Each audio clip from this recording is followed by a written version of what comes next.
guys, bali dito tayo sa bahay ng customer. So, may gawa kami dito sa sideline. Ito kasama ko si Kuya, pinsan niya. Bali yan magle-layout kami ng ano, linya, piping, PPR. So yan dyan. Dito. Tapos bali kasi hindi na i-conceal yung ano, bahal nakalabas na lang yung fittings. So, guys, bali ito. So, nakaputas na kami ni Kuya. Bali ito, yan. Shoot na naman siya. So, okay na yan. Need na tayo mag-ano dyan. Ito naman yung sunod na bubutasan natin.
Minute.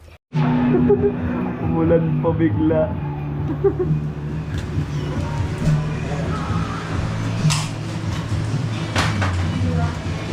Papiping na sana kami dun sa labas, umulan na naman. So yun, sa loob na lang muna kami. Lagyan natin ng ano, cover. Delicates baka mamaya biglang lumipad. Magtatabas tayo ng ano dun Magtatabas tayo ng bahagya dun sa may CR para hindi na mag-elbow si Kuya.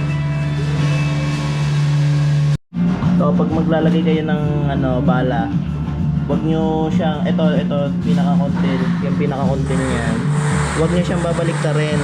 Ayun yung purpose itong ring. Kasi pag umipit yung ano, pag umipit yung bala, may chance na mag-wiggle yan. Kasi dapat yan, ganyan talaga nakabit niyan. Tapos itong pinakang bala, ito dito. Ayan o, kaya meron siyang ganito. Pinakang arrow niya, tututok mo doon. Ayun o, di ba pag ganun yung arrow, pag ganun siya, ayun may arrow yan dito. So ibig sabihin, ang lagay nito is pag ganito dapat. Yan, saan niyo siya iipitin ito. Yan, dapat merong ring. Huwag niyong babalik na rin yan kasi delikado yan eh. Yan, ganyan dapat talaga ang proper niyan. Magtatapos tayo dito, bahagya, para hindi na mag-elbow. Kumbaga mangyayari, nakalubog siyang gano'n. Para mas okay siya, mas maganda siyang tignan, di ba? Ito, grinder tayo dyan.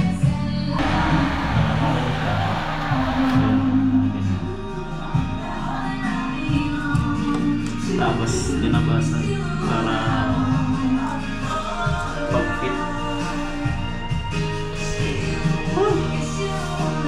Good. Habang naglilinya si Kuya, pipiksan natin yung mga fixtures para mabilis-bilis na yung gawa. Ito, pipix natin siya ng tox tsaka screw dito. Yan, tapos yun, dadaan yan doon. Bali ito, magkakaroon din dito ng pressure tank.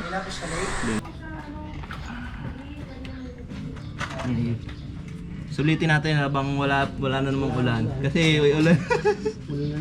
Wala na naman mamaya. Diba? Kaya dito na inuna namin sa labas.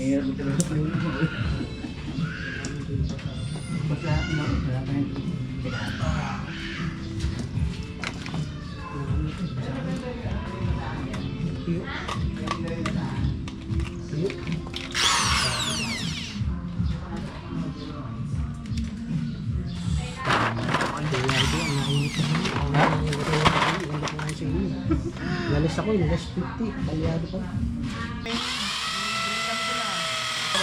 May nakasil kaming drill doon, kuya, ano, 1.2 na lang. 750 watts yun.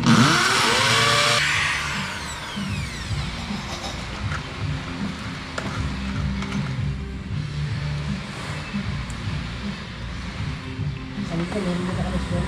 Hmm? Ah, meron din? Oo. Oo. Kaya nalalaman natin siya. Kasi meron tayong ano pa eh, mga look eh.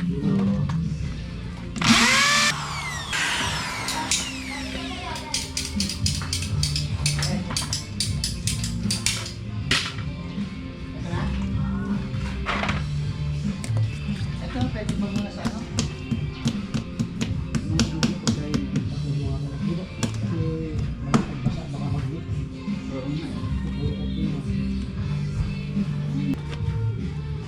Elbow, kukulangin ng elbow, no? Dami liwan eh. Hmm. Wala pa naman susutak na sulit ko. Pero mga dimedya meron naman yata yun. Di sa ano, kuya? Marami. Sa DIY. DIY. Lampas na ako dun. Ang ganyan Sabagay, klase no? rin.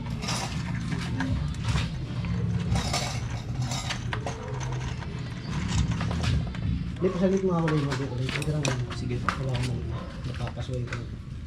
Hmm. Baliktad. Yan.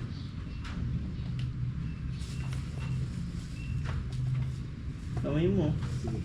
Baliktad. Oh, may yata yun. Ang init to, sir. Lapnos ka dito. Ano mo yan? Parang plancha eh. Hindi mo na kailangan namin dyan. Ang maganda na kasi dyan, sir, pag PPR, talagang kahit malakas ang pressure, Hindi mo okay lang yan. Oh. Kaya niya yan. Tsaka ano, pang matagalan na talaga pag PPR. Baliktad ka lang ang lusay. Kailangan, ano, kaso, ang ano lang dyan, walang balikan. Wala na. Wag na Puputulin sa mo. Problema. Ano na yan? Puputulin mo na, kukoplingan mo. Kukoplingan na siya. Kaya kailangan, ano talaga yung, ano, pagpuporma. Hmm? Huli yung ano, hindi ko rin tumatagos. Ang lalim. Lalim pa rin. Nakapal ba? Metro ba kailangan mo? Kasi di ba, standard lang naman ng 4 inches. Lagyan ko pa ng ano dito? Oo, alam. Clamp? Matibay din. Sige, dito. Maraming lang yan, 25 yun. Kahit isa lang dito, no? Pwede na yan, no? Nabot na tayo ng ulan, pero goods naman kasi ano na, tapos na yung sa labas. Past 12 na rin pala nung mga oras na yan. So, inaya na kami nila ma'am tsaka ni Lazar na kumain. Thank you po. sa lahat ng part na trabaho na ginawa namin, ito yung pinakamahirap kasi nasa pinakasulok siya. Yung pinakamahirap dyan.